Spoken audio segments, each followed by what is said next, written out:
So a lot of people actually really liked the video I did on Gilgamesh the other day, and I was like, you know what? Caskill is also on Rate Up, and he kind of falls into this category. Not exactly did he fall off, it's kind of like what could he use to actually allow him to rise into the meta, because he was always kind of this like really niche, interesting pick that you could choose as like an art support or maybe a tech option in an arts team, but he's never like your go-to or anything, right? And he's really not competing with like Castoria or Lady Avalon, obviously, but even someone like Tamamo tends to beat him out, right? And Tamamo shares something in common with him in that she, at least by any of her skills, does not offer any NP, which is like one of the greatest things a support can be doing. So I want to kind of look at Caskill, go over his different skills and NP, and maybe talk about what we could actually give him to kind of push him into the meta, right? Maybe not make him compete with Castoria or, Lady Avalon, because that's a little bit ridiculous. I think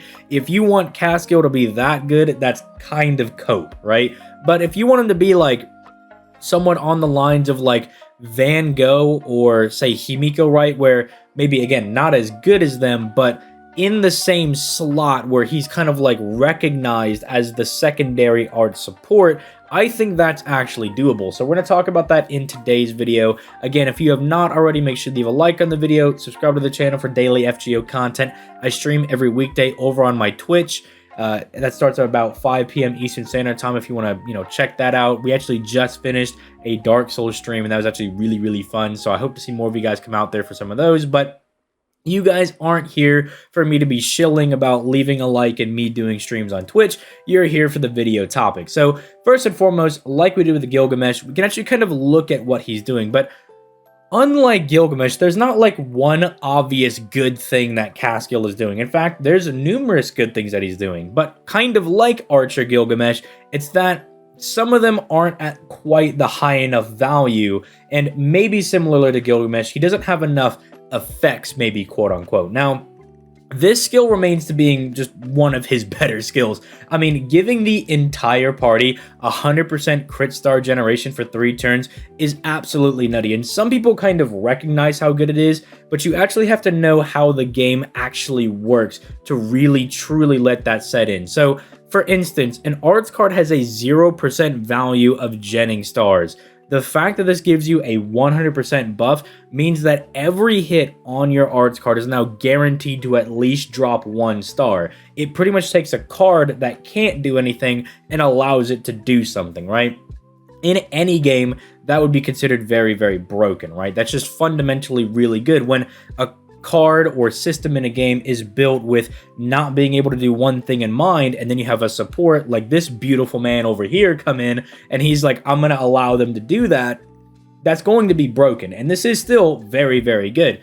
It's just the problem is he's really got no follow-up. Very similar to Gilgamesh, like this is good and this is good because these allow him to double buff the entire party on some really good values, but he's really not doing a whole lot else. I mean, he is, for all intents and purposes, a crit support type servant, but the only crit buff that he's got is over here on his NP, where he gives the entire party 30% crit for 3 turns every time he fires his NP. But Gilgamesh doesn't have a reliable way to get even to his own NP, right? And that's kind of the problem that I have with him. I think one simple, thing that we could do to fix this guy without just saying, oh, skill 2 gives the entire party a 30% battery or something, that would obviously be really, really good. But I think fundamentally, we need to kind of fix his ability to either A, get to his NP so we could start stacking this crit buff on our party more reliably, or B, give him another way to buff people's crit damage, right? So either A, we implement it on this charisma, maybe we also throw a party-wide crit damage buff that's 30 to maybe even 50% for 3 turns. I lean towards 50% because you gotta remember that Caskill, like, we're not looking at him as like an individual unit. We're trying to kind of like push him into the meta and make him like more worth using, right? So if we do 50% for 3 turns, that's gonna like kind of turn some heads, right? That actually looks really impressive. Even though, again, some people might be clamoring and saying it's a little too broken because he's already got the 30% on the NP for 3 turns. Yes, if he fires his NP, that's 80% for 3 turns for the entire party. That's really, really good. But again, we're competing with like Castoria, Lady Avalon, and even Tamamo, right? Which Tamamo still offers the niche of being able to loop your skills, which similarly to like what we talked about for his first skill is also very, very broken, right? Skills are inherently balanced on the fact that they can only be used under their cooldown for however many turns the skill is active. Tamamo kind of says, nah, screw that. I'm going to let you just pop off with your skills as much as you want, right? So even competing with Tamamo is going to be a little bit hard because she also does something that's really broken as well.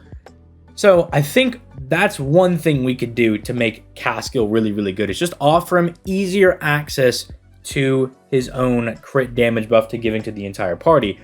There's another thing I think we could do, and this also might give him a little bit of a niche as a farming servant, because as soon as Caskill came out, I actually was testing him for farming, because even though his NP gain is really low, his hits are insanely high. And I was like, maybe you can get it done with Castoria. And depending on your setups and what CEs you use, you actually can loop with this guy, right? It's not the easiest thing to do, but it is possible, right? And so I'm thinking that while the intended purpose for this would be to make it easier to get to his own NP, it also could also give him a side niche as a farmer. And as you guys know, with people like Ruler Scotty and like Koyanskaya, the ability to not only be a support, but also the person that can do your farming or be your DPS is really huge right now. It's a very big deal if you can both support the party very, very well, but also take over as like a wave 1 farmer or even the farmer in general, right?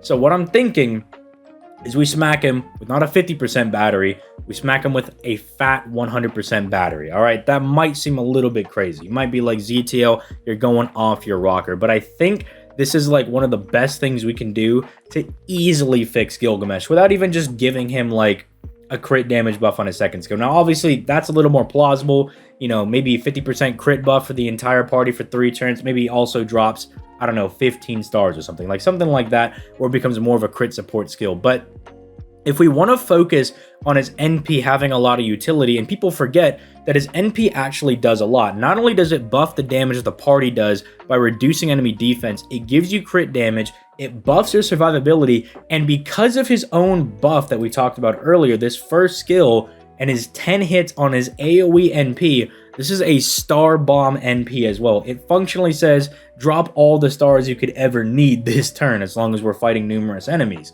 So I think something like that could really lean into what Caskill is really doing and really play into one of his strengths that's kind of being played into, but he doesn't have the easiest access to yet. Very similarly to how I was like giving Archer Gilgamesh like a 50% crit star drop rate skill could also be really good because he has such high hits on all of his cards that it actually just effectively turns him into a star gen. I think the same thing could be done for this guy as well. I mean, just a last kind of like out there idea is maybe if they don't want to give him a fat battery, maybe they want to buff like NP gain or something. Like maybe he gives the entire party 100% crit star generation for 3 turns. And I would say like 50% NP gain for 3 turns. That is really insane. That is a lot of NP gain to give for free to the entire party for 3 turns. But I think at bare minimum, 30% is needed, or 50% would really turn heads and have people really considering this guy as an option. But those are some things that I've kind of thought of. And if they sound really insane and you're like, ZTL, you are off your rocker. You are trying to just absolutely gas this guy up. And yeah, I am, because I want to actually see him be played more in the FGO meta, because what he does is inherently really broken. It's just that compared to other supports, he's not offering a whole lot. And while his NP is really, really good, in the same vein that like other support type servants offer really, really good utility on their NP, he does all of that. Like everything he does here can benefit the party. It's just, it's harder for him to get to his own NP. So that's why I'm like, number one, if we want to focus on his strengths, we give him a fat battery. Bare minimum, he needs like 50%. I would love to see him get like a 100% battery. Option number 2, if we don't want to do that, we could give him a way to buff the party's crit damage buffs just on like his charisma or something, right? So that way he's giving a solid attack buff, a solid arts buff, and good crit damage. And if we happen to get into his NP, we can get even more crit damage and stuff on top of that if we're worried about that. But without the battery, it's still going to be a little slow to get into because Caskill's natural NP gain is not super high.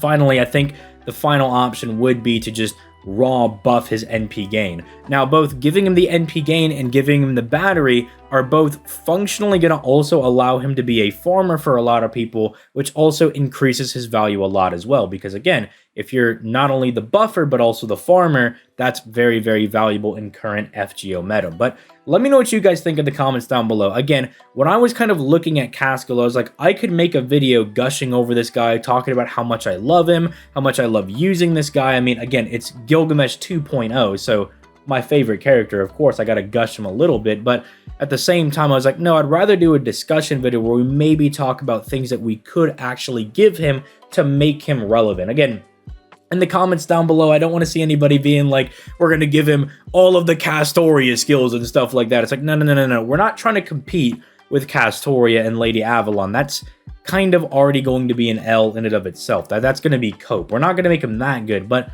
if we could get him in the ballpark of like Tamamo maybe, right? Because then getting in that Tamamo ballpark is getting close to like a Himiko Van Gogh level, right? Where you could be the secondary support for your card type. And I think that would actually be really good. Another interesting idea that I have at the bottom of my notes here is that they could try to make him more generic, right? Where instead of just only being able to effectively buff art servants because of this, they can maybe take him along the line where they maybe make him kind of like a waiver, right? Where you could bring him to like any different team comp and he'd be really good. But I think that's going to be a little harder to do because he's kind of already built with being a crit art support type servant in mind, right? That's kind of already the design philosophy behind this guy. But again, let me know what you guys think in the comments down below. I love making these videos. I think these discussions are really fun to do, and I think they're a little more entertaining than just doing the servant review videos. So I'll just throw this into the discussion pile. And again, as long as you guys like me making these discussions, I will keep making these, right? Like I love doing this. I love talking about FGO. You know, it's a game that's pretty near and dear to the boys' heart. So if there's any other servants that you're like, hey man, I would really like to see a discussion on this servant and maybe what they could do, I'm totally down to do stuff like that. Leave those thoughts in the comments down below. Again, let me know what you would do to Caskill to reasonably buff him, right? To reasonably start pushing him into the meta, but not make him like compete against Castoria or something, right? That's a little ridiculous. But I'm going to go ahead and get out of here. You guys have yourselves a nice day. Peace. Late, guys.